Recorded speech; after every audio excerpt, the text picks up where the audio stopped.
আসসালামু আলাইকুম আমার প্রিয় ভাই ও বোনেরা, আশা করি আপনারা সবাই ভালো আছেন। আমিও ভালো আছি আপনাদের দোয়ায়, আলহামদুলিল্লাহ। এই তো আজকে আমার ছোট্ট খামারে চলে আসলাম সকাল সকাল। আজকে বাজারে যাব, এর জন্য সকাল সকাল আমার সমন্বিত খামারে চলে আসলাম।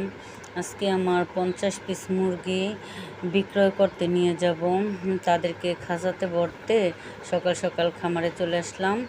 আর মনটা খুবই খারাপ খারাপ থাকলেও করার কিছু নাই, তাদেরকে তো বিক্রয় করতেই হবে। তো 30 পিস হচ্ছে ছোট মুরগি আর 20 পিস হচ্ছে মাঝারি সাইজের মুরগি, 1 মাস বয়সী আর 3 মাস বয়সী। আর মনটা খুবই খারাপ খারাপ থাকলেও করার কিছু নাই।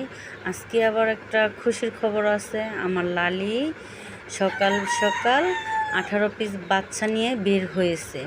এই তো আমার লালি বাচ্চা নিয়ে বসে আছে, এই জায়গায় 18 পিস বাচ্চা।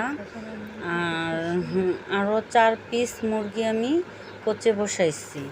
তো তারা 7 দিন পরে বাচ্চা নিয়ে বের হবে। তাদেরকে 7 দিন আগে দিয়েছিলাম ডিমগুলো, আর 7 দিন পর আমি আরও 4টা মুরগি কোচে বসাইছি।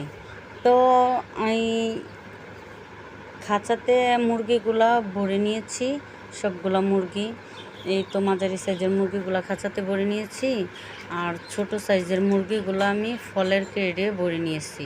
তো আপনাদের কারো যদি বাচ্চা নেওয়ার দরকার থাকে, যদি প্রয়োজন পড়ে, তাহলে আমার স্ক্রিনে দেওয়া থাকবে নাম্বার, ওই নাম্বারে আপনারা যোগাযোগ করবেন। তো ওই জায়গায় গলাশিলা ছাড়া সব রকমের বাচ্চা আছে। তাদেরকে রেডি করে নিয়েছি, এখন চলে যাব বাজারে নিয়ে। তো এই তো বাজার থেকে চলে আসলাম, আমি 10,500 টাকা বিক্রি করছি। আজকে এই পর্যন্তই, আল্লাহ হাফেজ।